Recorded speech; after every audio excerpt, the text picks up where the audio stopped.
Sebuber. Di sini bakalan mewawancarai beliau tentang dampak perceraian orang tua terhadap anak gitu. Jadi materinya yaitu tadi yang saya ucapkan, dampak perceraian orang tua terhadap anak itu apa aja, dengan apakah ada secara hukum Islamnya, hadis, tafsir atau secara hukum Al-Quran gitu. Jadi buat dampak negatif orang tua bercerai kepada anak itu apa aja, Bu? Iya, baik. Bismillahirrahmanirrahim. Asyhadu an la ilaha illallah, asyhadu anna Muhammadar Rasulullah, Allahumma shalli ala sayyidina Muhammad wa ala ali sayyidina Muhammad. Berkaitan dengan dampak perceraian antara suami istri terhadap anaknya ya. Yang jelas dampaknya sangat signifikan, sangat merusak ya kalau menurut saya sih. Karena kalau melihat kita kan mungkin lebih kepada anaknya ya, dampak negatif kepada anaknya. Yang pertama mungkin dampak psikologis ya, dampak psikologis. Yang jadi masalah anaknya itu kan berapa anak, lalu usianya berapa, pasti masing-masing punya dampak masing-masing. Ketika usianya masih kecil yang masih membutuhkan kasih sayang, sementara ibu bapaknya itu sedang ribut, bahkan mungkin sudah sampai cerai gitu kan. Nah, pasti dia kebingungan karena barangkali yang biasanya berdua, ada ibu ada bapak, ya, ayah ada ibunya, tapi sekarang tidak ada, sehingga pasti akan merasa kehilangan. Apalagi kalau dirasakan oleh remaja ya, remaja itu yang barangkali pikirannya sudah jalan gitu, sudah bisa mencermati keadaan. Itulah yang menyebabkan terjadinya broken home itu ya, karena mereka tidak ada panutan. Karena kalau di dalam sebuah keluarga itu kan ibu bapak itu menjadi guru ya, keluarga itu kan dikatakan sebagai madrasatul ula gitu. Sementara madrasah di rumahnya sebagai madrasatul ulanya tidak ada pembimbingnya ya, itulah yang terjadi, yaitu broken home. Ini dampaknya di sekolah, di lingkungan dan sebagainya, kita bisa merasakan gitu. Karena ketika anak tidak ada panutan, tidak ada yang membimbingnya begitu, maka yang dia lakukan adalah bagaimana nafsunya gitu, bagaimana hanya keinginannya saja, karena tidak ada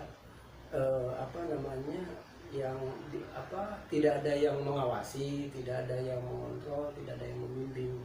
Itulah salah satu dari akibat perceraian. Makanya perceraian itu kan sebetulnya boleh gitu kan, halal, tetapi dibenci begitu. Kalau dibenci, yang dibenci sama kita sama manusia juga, ketika dibenci kan ya enak, apalagi yang dibenci sama Allah kan gitu. Jadi jangan coba-coba gitu. Karena makanya yang paling penting itu bagaimana kita bisa menghindari perceraian itu. Karena sesungguhnya yang namanya pernikahan itu kan mitsaqon ghalidh gitu kan, perjanjian agung, perjanjian yang kuat, bukan untuk main-main. Karena dampaknya amat sangat begitu ya, sangat negatif begitu.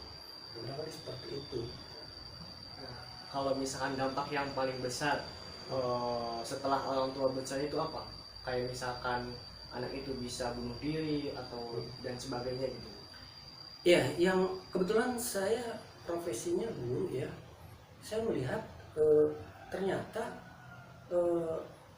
karena yang sering saya itu adalah anak-anak remaja, ketika ada permasalahan gitu, ketika ditanya ya, anak termasuk banyak anak yang broken home begitu. Jadi kalau ditanya dampaknya apa yang paling fatal, maka dampak psikologi anak juga ya. Kalau tadi dampak psikologinya adalah mereka mungkin lebih cenderung untuk minder ya, minder terus tidak berkembang gitu. Atau justru yang kedua dia berontak gitu kan, berontak karena dengan keadaan. Lalu akibatnya dampak sosial itu sangat tidak diterima oleh teman-temannya, oleh masyarakat, karena ya anak-anak berkebutuhan itu ya susah diatur, dia ingin menunjukkan jati dirinya yang kebablasan, salah karena tidak ada figur yang mengarahkannya seperti itu. Sehingga kalau ditanya dampaknya tadi, kalau memang untuk anak remaja, apalagi kalau sudah dewasa mungkin lebih bisa ini ya, bisa mencermati artinya alasannya mengapa terjadi perceraian gitu. Kalau anak usia yang sudah dewasa, tapi kalau remaja kan dia tidak mau tahu gitu. Yang tahu yang ada adalah orang tua saya sudah berpisah, sehingga saya ingin mengekspresikan bentuk kemarahan dan sebagainya. Jadi sangat berbahaya bagi lingkungan untuk itunya kalau dia menjadi dari keluarga bagi dirinya juga, tujuan hidupnya juga tidak terarah barangkali itu. Buat tadi dampak buat anak, nah ini bagaimana sih orang tua itu bisa bercerai gitu? Ya, banyak faktor mengapa orang tua itu bisa bercerai ya. Salah satunya atau beberapa yang atau mungkin mereka tidak memahami atau tidak memahami arti dari sebuah pernikahan gitu ya. Gitu. Jadi artinya ketika pernikahan itu apa sih tujuannya kan gitu. Tujuannya kan ibadah. Bahkan dikatakan ibadah yang terpanjang gitu kan. Kalau tujuannya untuk ibadah ya harus sekuat mungkin, karena ini adalah kepada Allah gitu kan, ibadahnya kepada Allah. Yang kedua bagaimana untuk tidak terjadi perceraian ya, sebagaimana banyak orang yang mendoakan ketika sudah terjadi pernikahan, maka kan yang diinginkan adalah sakinah mawaddah warahmah, kan begitu ya, ketenangan itu, rasa cinta dan kasih sayang. Keinginan harapan orang yang mendoakan dan juga bagi yang melakukan tentunya harus mempertahankan itu kan begitu. Bagaimana sebuah pernikahan itu menjadi sebuah rasa ketenangan, cinta, dan akhirnya kasih sayang. Seperti itu yang harus ditanamkan. Tadi kan yang pertama dampak, dan yang kedua tadi itu orang tua bisa bercerai, dan ini saya tuh bertanya lagi, ini mungkin yang terakhir juga, apa sih solusi biar si anak itu pertama tidak terganggu psikologisnya, tidak terganggu dari segi pembelajaran sehari-hari, entah itu di rumah ataupun di sekolahnya, itu solusinya harus bagaimana? Biasanya untuk menghadapi keadaan di rumahnya yang seperti itu, maka harus ada orang ketiga di situ. Orang ketiga maksudnya adalah yang bisa membimbing, mengarahkan.